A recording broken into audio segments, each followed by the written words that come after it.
Every year, millions of people fail, most of them quit and some of get depressed and a very few analyze. Elon Musk belongs to that last category. He doesn't see failure as a pain, he sees it as information.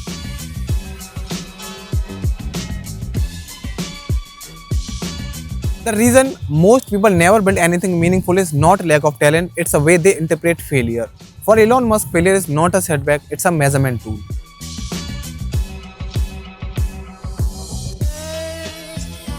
And once you understand how Elon Musk thinks about failure, you will realize something uncomfortable.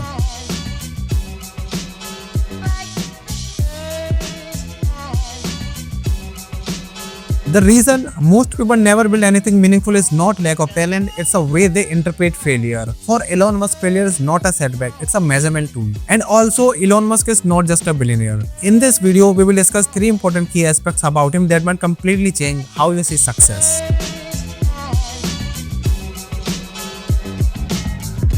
So point number 1, failure as engineering feedback. Most people treat failure as a feedback. They think I'm failed, I'm not good enough, this is not for me. For Elon Musk, failure is external. This is not who you are, it's what happened. There's like some entropic basis for this. Like there are many more ways to fail than to succeed.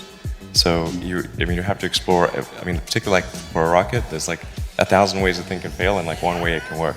So you could have a lot of rocket failures to explore all the ways in which you could fail. But I do think that one great thing about Silicon Valley is that failure is not a big stigma. So it's like if you try hard and it doesn't work out, that's okay. Failure is just an incident, it's not your whole life's result. That single distinction changes everything. In engineering, when something fails, you don't cry, you ask which part failed, under what conditions, what data did this failure give us.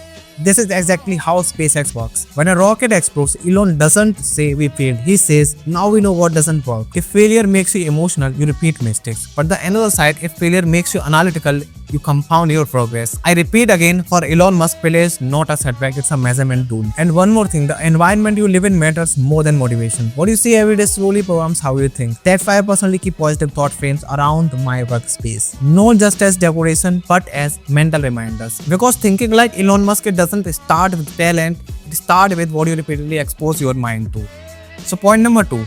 First principles thinking. And then I think it's also important to reason from first principles rather than by analogy. So the normal way that we conduct our lives is we reason by analogy.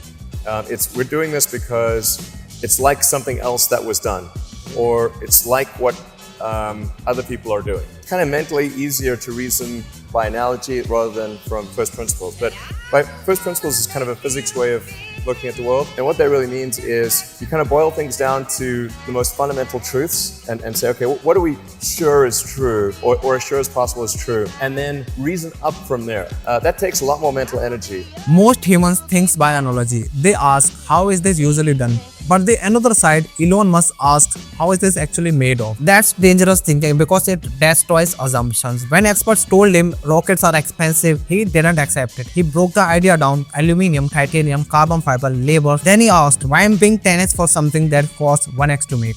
That question alone saved billions of dollars. Here's the uncomfortable truth. Most people don't fail because their ideas are bad, they fail because they inherit bad assumptions. If you start with wrong assumptions, even perfect execution will not save you. Elon's mindset forces reality checks. What is physically possible? What is logically necessary? This is why he operates in industries others feared. Not because he is fearless, but because of he thinks from the ground up. So point number 3. Failure plus persistence is equal to unfair advantage. The odds of me coming into the rocket business, not knowing anything about rockets, not having ever built anything, I would have to be insane if I thought the odds were in my favor. When something is important enough, you do it even though the odds are not in your favor. $100 million. $100 million into something that you did not believe would work at the beginning. Yes. Elon Musk has openly admitted SpaceX was one launch away from death. Tesla was weeks away from bankruptcy. Here's what matters: he didn't believe success was guaranteed, he simply believed the process was correct. That's rare. Most people need emotional certainty to continue.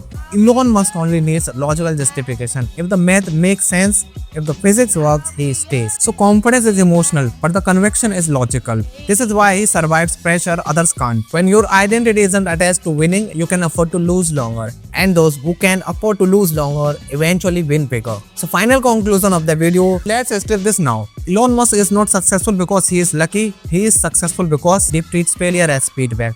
He thinks from first principles, he separates emotion from execution. This is not philosophy, this is a decision-making system.